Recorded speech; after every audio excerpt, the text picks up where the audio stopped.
Hello, everyone, and welcome to the latest episode of Book Time with Elvis, with me, Mark, and with Elvis too, actually, sitting on the, I don't know if you can see, sitting on the sofa there. It's pouring with rain, it's cold, a beautiful day. So I come to you today, as it's Tuesday, with a tag, and it's quite a nice tag. I like this one. It's the birth year book tag, and it was created by Criminoli, and I was very kindly tagged by Greg at Another Bibliophile Reads. And this is a tag that talks about things to do with the year you were born and the year you turned 18. Now, I thought it would be fun to start off with a little quiz. So not to tell you exactly the year I was born until we get into the questions. So I'll give you a little introduction and see if you can guess from what I talk about what year I was born. So, at the moment of my birth, Bjorn Borg was successfully defending his title against John McEnroe. The other events that happened during the year were, for example, the international debut of the Rubik's Cube, the Winter Olympics at Lake Placid, Robert Mugabe was elected Prime Minister of Zimbabwe, the Soviet Union had its first ever rock concert, Iron Maiden released their first album, the Iranian embassy siege was ended by the SAS, the Yugoslav dictator Tito died, Mount St. Helens erupted, killing sadly 57 people. Another sad event from that year was a dingo ate a baby. Solidarity was formed in Poland. The Gang of Four went on trial in China. And sadly, at the end of the year, John Lennon was shot and killed. So, without me telling you just yet, what year was it? Do you know? Well, if you said 1980, you would be right. That was the year I was born. So let's move in to the questions. Number one, have you read any books published in the year you were born? Yes, I have, and there were quite a few of them. I've read The Name of the Rose, a Confederacy of Dunces. I was surprised that was published in 1980, but I know that the author committed suicide and it took some time for it to get published, as it was published posthumously, but it was indeed apparently 1980. The Twits by Roald Dahl, Cosmos by Carl Sagan, Congo by Michael Crichton, and the fantastic biography of Peter the Great by Robert K. Massey. Excuse me. If so, the sub-question is, if so, what's your favourite and why? Very hard to choose, actually, but I went for two of them, and I went for Cosmos and Peter the Great, just because I thought they were really fantastic books. I got lost in both of them. I love, anyway, non-fiction, and I found them both extremely absorbing. Carl Sagan it's just amazing, and the biography of Massey of Peter the Great was just really good fun. So I've chosen those two. Do I have any other favourites? Well, to be honest, I liked all of those ones that I listed that I had read. Next, if you haven't read any birth year books, which one do you pledge to read in the next 6 months, and why have you chosen it? It's going to be tough to choose one to read in the next 6 months. I've narrowed it down to 4 that I would like to read soon. One is The Stranger Beside Me, by Anne Rule, is it? The Clown and the Cave Bear, which I think is a children's book, but I would quite like to read that. Midnight's Children by Salman Rushdie, and Earthly Powers by Anthony Burgess. I can't decide right now because of my mood, but I will certainly try. I will certainly endeavour to read one of those books in the next 6 months. I've got Midnight's Children and I've got Earthly Powers, I think in physical form, and The Stranger Beside Me I think I have as an ebook. The Clan of the Cave Bear I don't have, but I've seen other people talk about it and it looks really good. Number 2, have you read any books published in the year you turned 18? I turned 18 in 1998, and the books that I've read from that year, as far as I can determine, were Harry Potter and the Chamber of Secrets, A Clash of Kings, which is the second book in the Song of Ice and Fire books by George R.R. Martin, The Street Lawyer by John Grisham, Walk in the Woods by Bill Bryson, The Surgeon of Crowthorne, Simon Winchester, I think, and I think it's got another title in America. I think it's something like The Professor and the Madman or something like that. I'm not entirely sure. I know most of you watching are American, so probably you'll know what I mean. The Last King of Scotland by Giles Fodden, The Number One Ladies Detective Agency by Alexander McCall Smith, and Charlotte Gray by Sebastian Faulks. I'd read all those books. Some of them I might have actually read in 1998, actually, rather than just a bit later. It says, if so, what's your favourite and why? Difficult. Again, I seem to remember enjoying all of them, but if I have to choose one, I do enjoy the series of The Number One Ladies Detective Agency. I'm not sure the first book would be my favourite if I have to choose from those, but I'll probably go with Charlotte Gray. It is the second book. I think it's a kind of loose trilogy. I can't remember that he wrote, but there was Birdsong, which I absolutely adore. I think it's a fantastic book. And Charlotte Gray follows on from that, but they're not really... They're connected but not connected. There's some connection, but it's like, it doesn't matter at all if you read one first and then the other one. But I really enjoyed Charlotte Gray, the story of a Scottish woman, I think, who was parachuted into the Second World War France as a special operations executive, kind of spy, really, working with the resistance. And I seem to remember really enjoying it when I read it, but I haven't read it since, well, probably around 1998, 2000, something like that.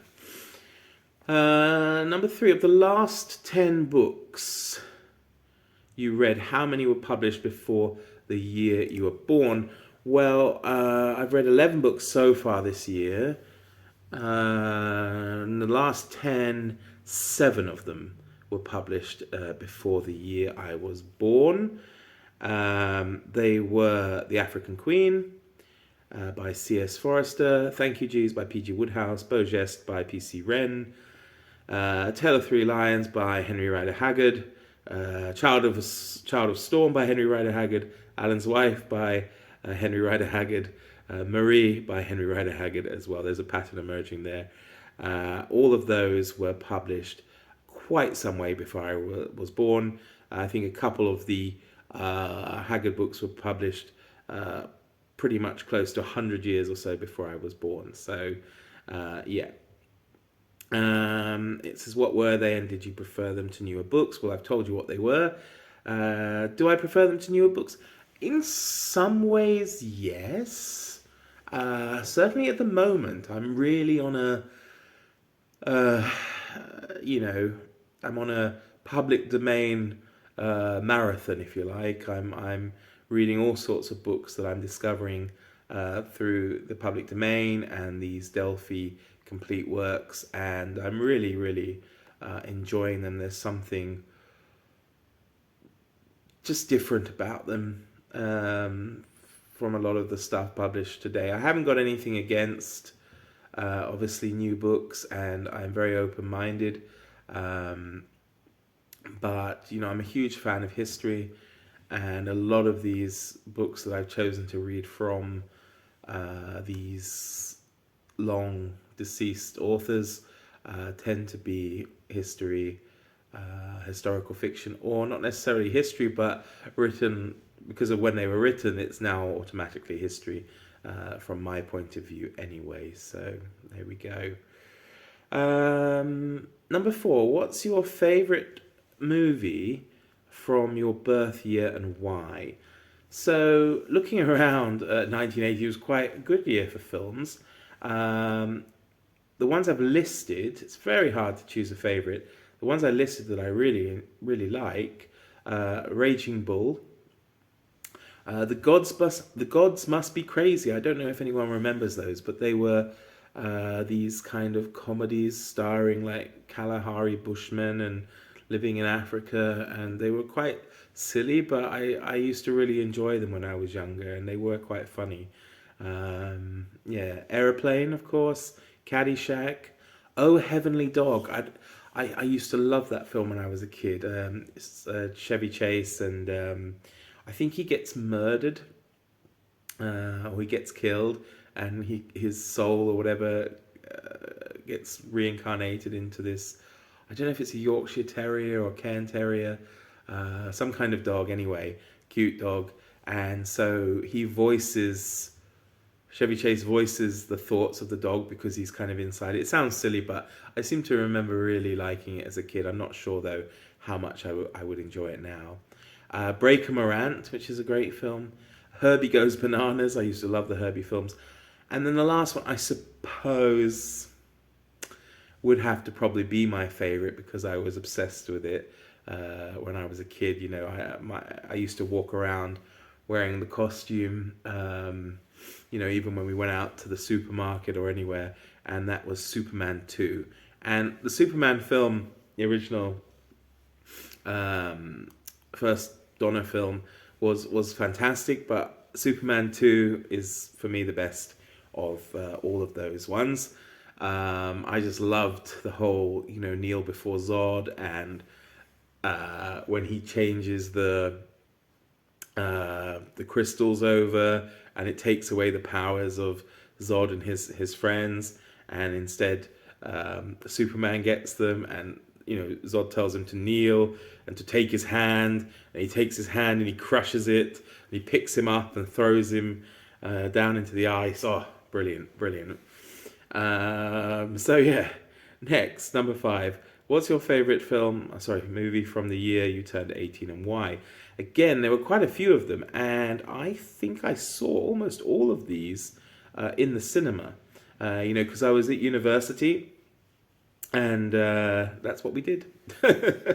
Let's see, Lock, Stock and Two Smoking Barrels, great film. Deep Impact. I think I saw that a few years later, actually. Deep Impact. But I seem to think it was not bad. Saving Private Ryan, which was all right. It was quite hyped. I know a lot of people like it, but you know,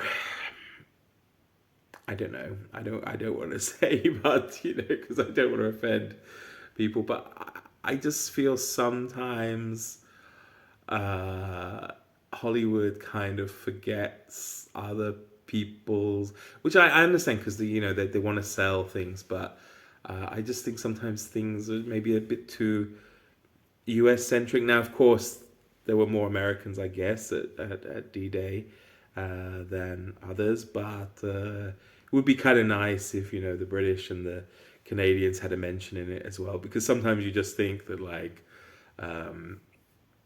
you know, the US kind of won everything on their own kind of thing. But yeah, this is me being silly. You know, I'm not. I certainly don't mean to offend anyone. It's just sometimes how I feel when I watch some of these war films. But I suppose if Britain had a bigger film industry and you know had a bigger population, it would be the same kind of thing. Probably it's probably quite normal. Saving Private Ryan, The Apt Pupil, which I believe is based off of Stephen King. I don't know if it's a novella or a short story, but that was fantastic. American History X, I really enjoyed. The Man in the Iron Mask, which is just a bit silly and probably quite a rubbish film, but I seem to remember it being a bit of fun, and I think I went on a Sunday, you know, a bit hungover probably after the night before with a friend of mine, and I think we kind of enjoyed it. Rush Hour with Jackie Chan and Chris Tucker, that was quite fun. Blade was good. About the day walking vampire who's a vampire killer, I don't remember. And Armageddon, of course, which was a great fun, great film. So there we go. Yeah, hard to choose a favourite from those. If I really have to, I might go for The Apt Pupil. I did really enjoy Lock, Stock and Two Smoking Barrels. Very much so, but I think The Apt Pupil, because it was kind of sinister and Ian McKellen's excellent in it. So yeah, that's what I'm going to go for. Okay, the last part is to tag one person for each decade you've been alive. Well, I went for 4 because I'm 42, but I guess technically I'm in my 5th decade. But yeah, we'll leave it at 4. I don't know if any of you guys that I'm tagging have done it, but If you haven't, this is great fun, so you should. Vin Revenant Reads, Shelly Swearingen, Cristina at Knitting Books, etc., and Kari from Very Literary Kari. And of course, anyone else who would like to do it, then consider yourself tagged. Yeah, that's it from me. Thank you very much. Have a fantastic day and look forward to seeing you all again soon. Bye for now.